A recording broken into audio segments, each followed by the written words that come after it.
Before we start, please make sure to like this video and hit this subscribe button, so you never miss a story like this. And also comments where you are watching from, how many sons and daughters you have. Thanks. My name is Cassandra Lee, and my son told me I wasn't welcome at his wedding. But if you'd been standing in my kitchen that morning, when I was yelling so loud my throat went raw, you'd understand why things went the way they did. You ungrateful little boy. I shouted, slamming my hand down on the dining table so hard a plate rattled to the floor and shattered. After everything I've done for you? You dare stand here in my house and tell me I'm not invited? Jason didn't flinch. He stood there, arms folded, with that same icy smugness that used to belong to his father. It's not about what you've done, he said coldly, it's about the drama you bring. You always make everything about you, Mom. It's my wedding. Not your stage. My drama? I stepped forward, chest heaving. You think it was drama when I worked 2 jobs to put food on this table? When I walked miles to get you to school because we couldn't afford gas? Or when your father left and I held our family together with duct tape and a prayer? He rolled his eyes. There it is. The Cassandra martyr monologue. I gave up everything for you. I screamed. And now you're marrying into money, you forget where you came from? I didn't forget, he snapped. I'm trying to move on from it. And I don't want my wedding to be some guilt trip parade. Chloe's parents, they're not like you. They're better? I hissed, voice trembling. Say it. Just say it, Jason. You think they're better than me? Silence. That silence hurt more than any insult he could have said. He took a breath, then finally spoke, voice calm but cruel, you're not invited. And if you show up, security will escort you out. My knees almost buckled. And with that, he turned around and walked out of my house. Just like his father did, years ago. No apology. No backward glance. Just the slam of the door, like I was nothing. Like I'd never been something. I stood there shaking, hands still clenched, trying not to collapse. Not to scream. Not to shatter like the plate on the floor. That was yesterday. This morning, everything changed. I was still in my robe, sitting on the couch surrounded by tissues and cold coffee, when someone pounded on the door. 3 rapid knocks. Urgent. Desperate. I almost didn't answer. But when I opened it, there she was. Chloe. Still in her wedding dress. Mascara down her cheeks. Veil ripped. Hands trembling like leaves in a storm. And then, through cracked lips, she said 5 words that I'll never forget. You were right about him. I blinked. At first, I thought I was hallucinating. That maybe grief had pushed me into some cruel fantasy. But she stepped forward, fell into my arms, and sobbed like a child. And I just stood there, holding the woman who had replaced me at my own son's altar. The woman I'd never met. The woman whose family looked down on mine like we were dirt under their heels. The woman who Jason had chosen over the one who raised him. Now here she was, clutching me like I was her only safe place. But to understand why this happened, why a bride would run from her own honeymoon suite and come straight to the mother-in-law she never wanted, you need to know what happened behind the scenes. You see, Jason had changed the moment he started dating Chloe. Before her, he was grounded. Humble. My sweet, driven boy. We weren't rich, but we had values. We loved deep and fought fair. We told the truth, even when it hurt. But Chloe's world? It was polished lies wrapped in silk. Her parents were the kind who judged people by the brand of their shoes and the size of their bank account. And Jason, my Jason, he started wanting their approval more than mine. He stopped calling. Stopped visiting. Then he changed his last name. Dropped Lee. Said it sounded too ethnic. Too common. That crushed me more than he'll ever know. And now, after all that, he had the audacity to tell me I was the embarrassment. I wasn't going to just sit down and accept that. That's why we fought. Because I refused to let my love be treated like a stain on his perfect new life. I would rather be hated for telling the truth than loved for staying silent. And now the truth had come home. Wrapped in white satin and regrets. Chloe finally pulled away and looked at me, eyes red and wet. Can I come in? I nodded slowly, and she stepped inside. I shut the door. My voice came out quiet, but firm. Tell me everything. Because if Jason thought I was dramatic yesterday? He had no idea what kind of storm was coming next. Not when a mother finally gets the truth. Not when a bride runs from her groom. And not when two women, hurt, betrayed, and furious, join forces. He broke both of us. Now it was our turn. I led her to the couch like she was made of glass, like one wrong move would shatter her all over my living room floor. She looked too young to be this broken. Her makeup was smeared, lips trembling, and the lace at her wrists was torn. She wasn't glowing like a new bride. She looked like a prisoner who'd just escaped. I sat down across from her, arms folded, chest tight. Start talking. She sniffled, pulling her veil off and balling it in her fists. I didn't think it would be like this. Not this fast. Not on the first night. I didn't say anything. I just stared at her. The girl who helped rip my son away from me now sat here, unraveling. He told me you were manipulative, she whispered. That you made everything about yourself. That you were obsessed with control. That you wanted to sabotage the wedding because you couldn't stand to see him happy without you. I raised an eyebrow. And you believed him? She nodded. I did. I mean, his stories were convincing. He always spoke with such conviction. About how hard his childhood was. How poor you were. How much you yelled. How you never let him make his own choices. I looked down at my hands. The same hands that packed his school lunches when we had nothing in the fridge. The hands that scrubbed his blood out of football jerseys. The hands that held him when his father walked out. That buried their own dreams so he could chase his. Did he tell you, I said quietly, how I skipped meals so he could eat? How I stayed up at night crying because I didn't know how I'd pay rent, but still managed to keep him in every school program he ever asked for? Chloe wiped her nose with the back of her hand. No. He left those parts out. I leaned back. Of course he did. She looked up then, really looked. Her eyes met mine, and I saw something new flicker in them. Regret. Shame. Maybe even respect. It started right after the reception, she said, voice cracking. When the guests were gone and we were alone. I thought we'd be. I don't know. Happy. Relaxed. We'd made it through the chaos. But something changed in him. His whole tone. His eyes. I stayed silent. Just listening.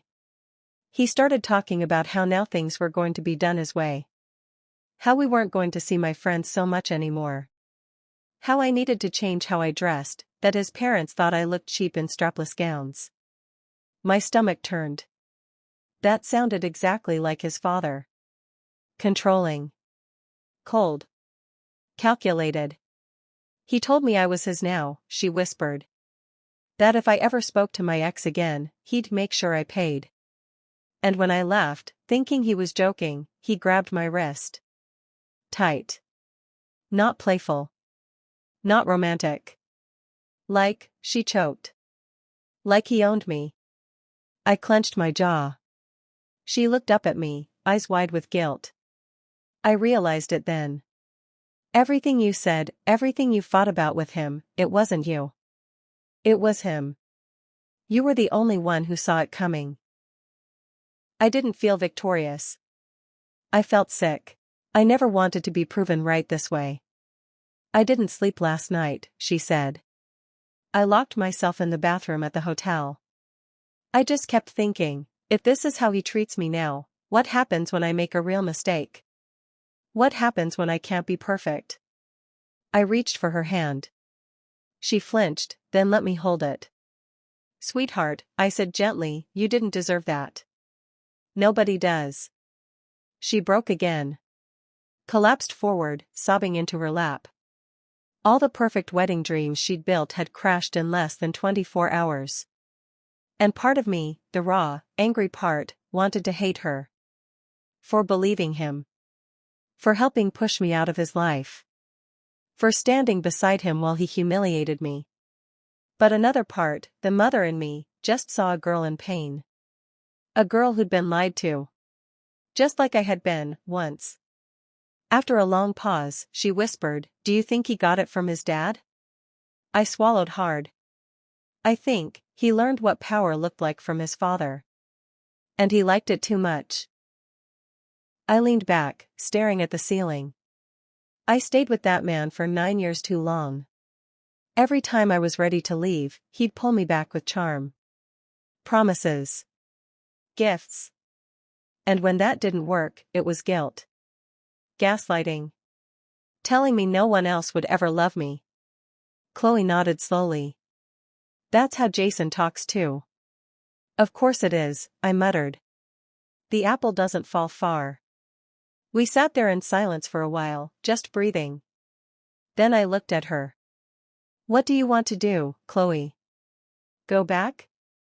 Call your parents? She shook her head. They'd just tell me to work it out. That divorce would ruin the family name. That I made my bed, now I have to lie in it. I tilted my head. And what do you want? She paused. Then said the most honest words I'd ever heard from her. I want out. And I don't know how. And that's when I stood up. Because that's the moment I knew something with absolute clarity. If she was brave enough to run away, then I was brave enough to stand with her. I had lost my son. But I wasn't going to let another woman lose herself to him too. You came to the right place, I said, walking to the kitchen.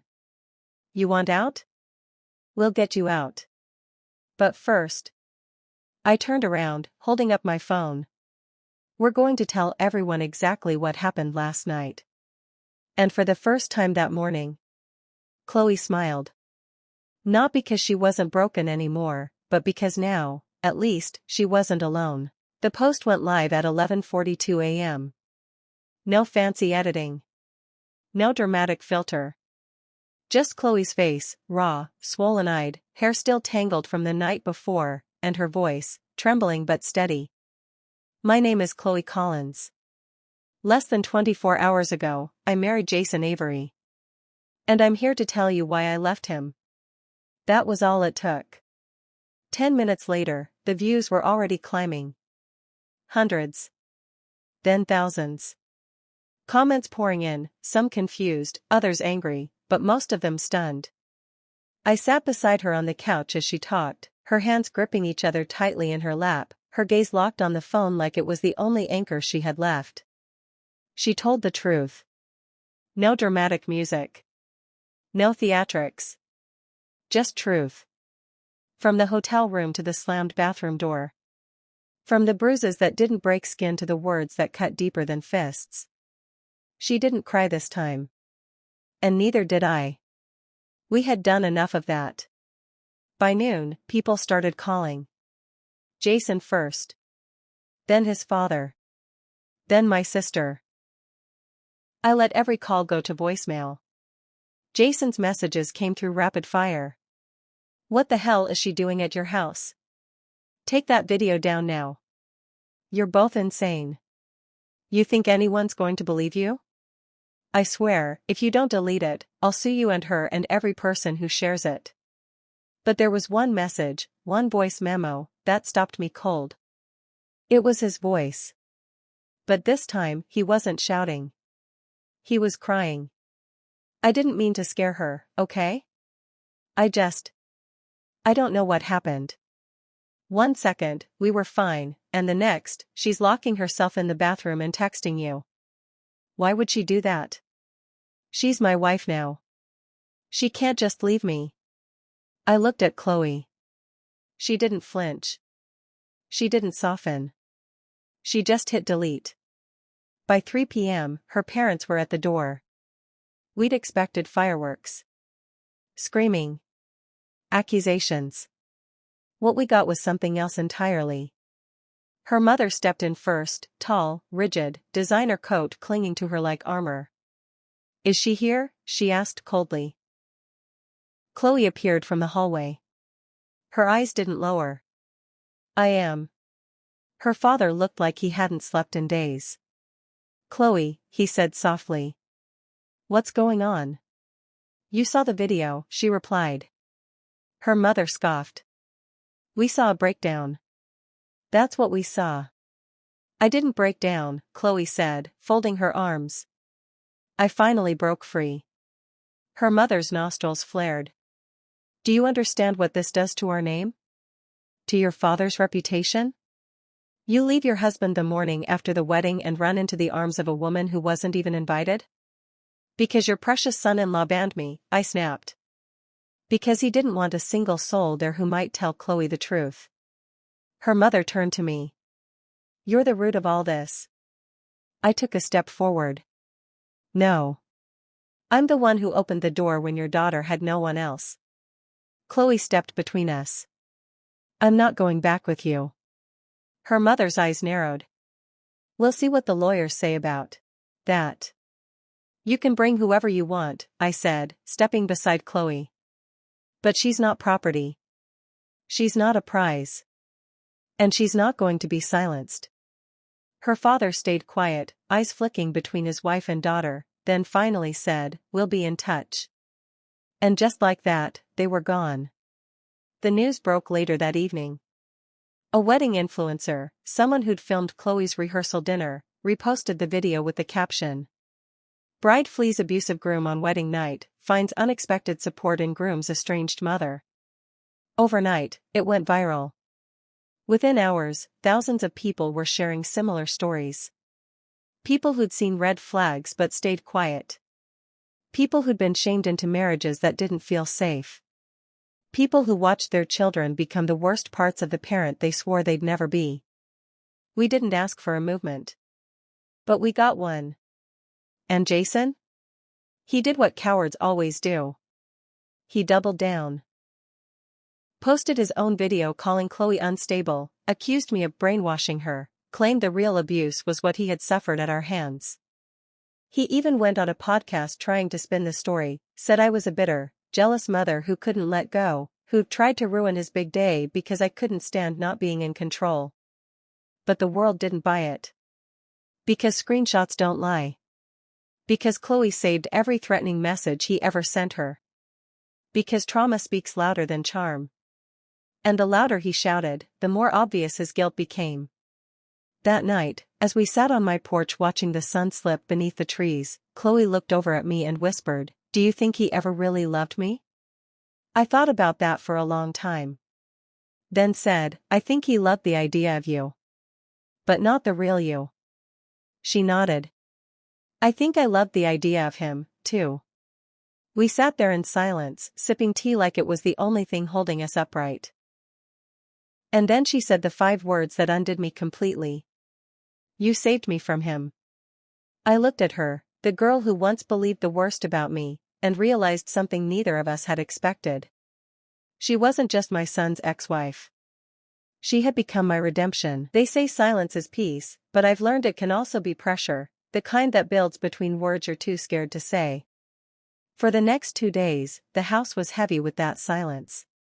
Chloe slept in the guest room, barely touched her food, and jumped every time her phone buzzed.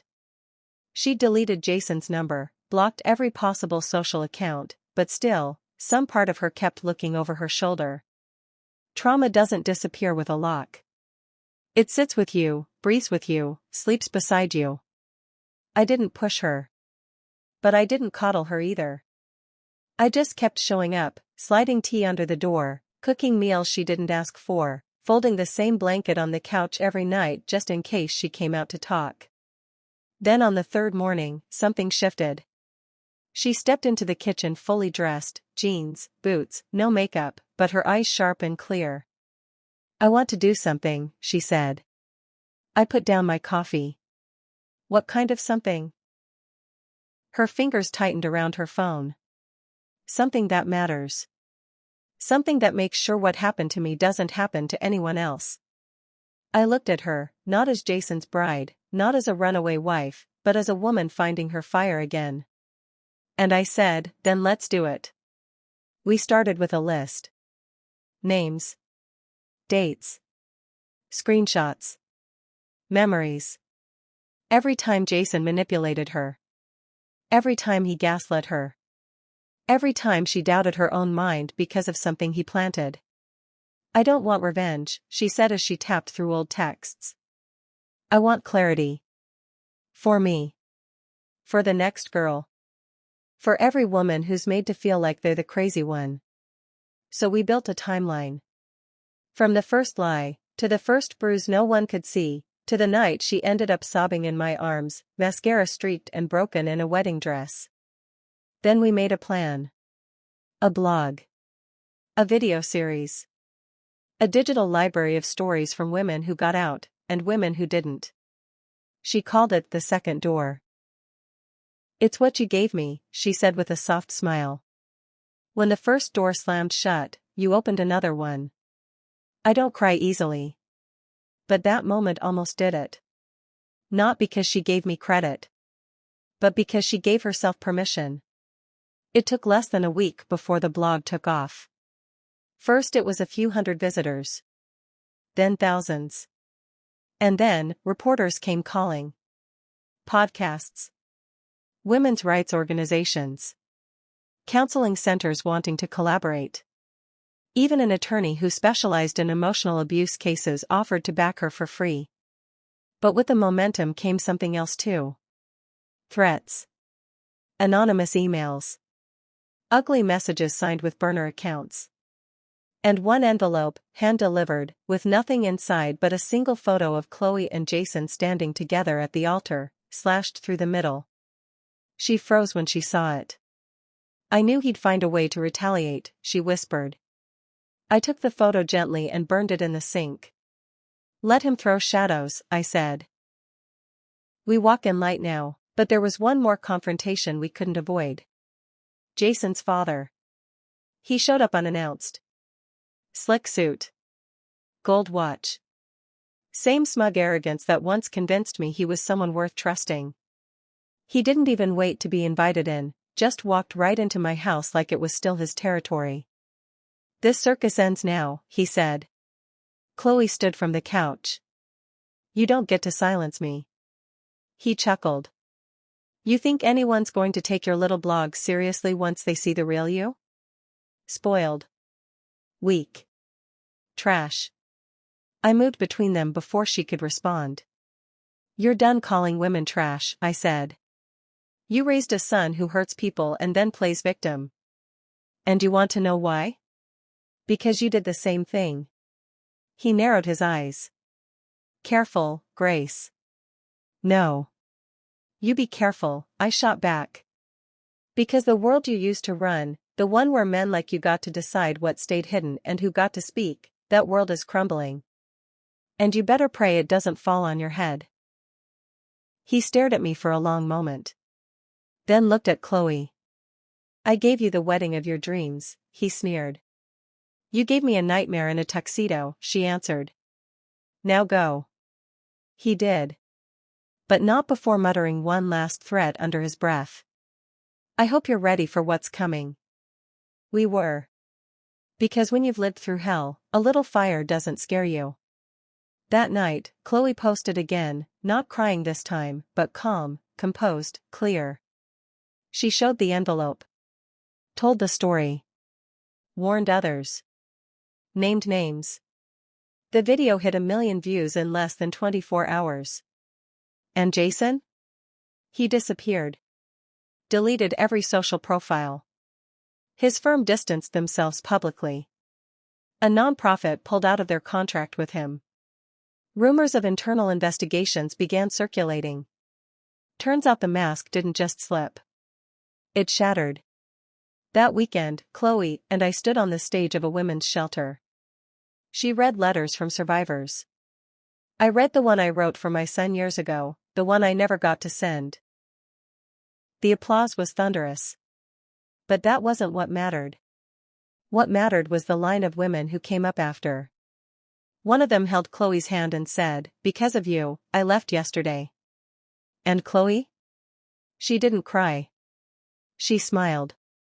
Then whispered, "That's what the second door is for." The call came on a gray Sunday afternoon. Blocked number. No voicemail. Just silence on the other end for 5 long seconds before a familiar voice broke through. "Chloe, please." "Jason." I was in the next room when she froze, phone to her ear, like a statue made of old wounds. "I just want to talk," he said. "I made mistakes. I know I hurt you. But you're blowing this out of proportion." Out of proportion. Those 3 words almost made her hang up. Almost. But instead, she turned on speaker. So I heard every syllable. "You humiliated me in front of your family," he continued, his tone syrupy. "You had no right to leave like that. I forgave you, Chloe. I forgave you for walking out on me." She laughed then. A bitter, broken laugh. "You forgave me," she said slowly. "For running away from a man who screamed at me on our wedding night? For pushing me against a wall over a toast?" There was a pause. "You're rewriting what happened," Jason mumbled. "You're emotional." "I'm free," she interrupted. "And you don't get to spin the story anymore." Another pause. And then a subtle shift, the voice of a man who realized charm wasn't working. "You think the internet loves you now, but give it time. They'll turn. They always do." "That's fine," she said. "I'm not here to be loved. I'm here to tell the truth." Jason scoffed. "You think that's brave?" "No," she whispered. "I think staying would have been cowardly." Then she hung up. And never looked back. 2 weeks later, Chloe asked me to drive her to the beach. Same one Jason proposed at. The one that used to carry painful memories like footprints on damp sand. But this time, she didn't look back over her shoulder. She faced the waves, barefoot and windblown, and read aloud the last message she wrote, not to Jason, but to herself. "I forgive you," she said. "For staying too long. For hoping too much. For thinking love meant losing yourself. You don't owe anyone your silence. You only owe yourself peace." We stood there long after the words ended. Until the tide rose. And with it, something inside her finally let go. A year passed. And in that time, Chloe didn't just rebuild, she rose. She launched her own podcast. Got invited to speak at universities. Became a partner at a nonprofit helping women recognize emotional abuse before it escalates. People started calling her brave. But I knew better. She wasn't just brave. She was finally seen. One night, she came to my room, sat on the edge of my bed, and said, "You saved me." I shook my head. "No. I just answered the door." She smiled. "Well, I hope I get to do the same for someone else one day." "You already are," I told her. But then she asked me something I didn't expect. "Do you think he'll ever change?" I didn't answer right away. I looked at her, the woman who once stood shaking in a torn white dress on my doorstep, now shining, whole, powerful. And I told her the truth. "Maybe," I said. "Maybe one day, when he runs out of people to blame, he'll face the mirror instead." She nodded slowly. And then came the real question. The one that stayed with me long after the lights were off and the house was quiet again. The question she asked not as a victim, but as a woman trying to make peace with her past. When someone finally sees the damage they've done, do they deserve forgiveness, or do they just want to feel better?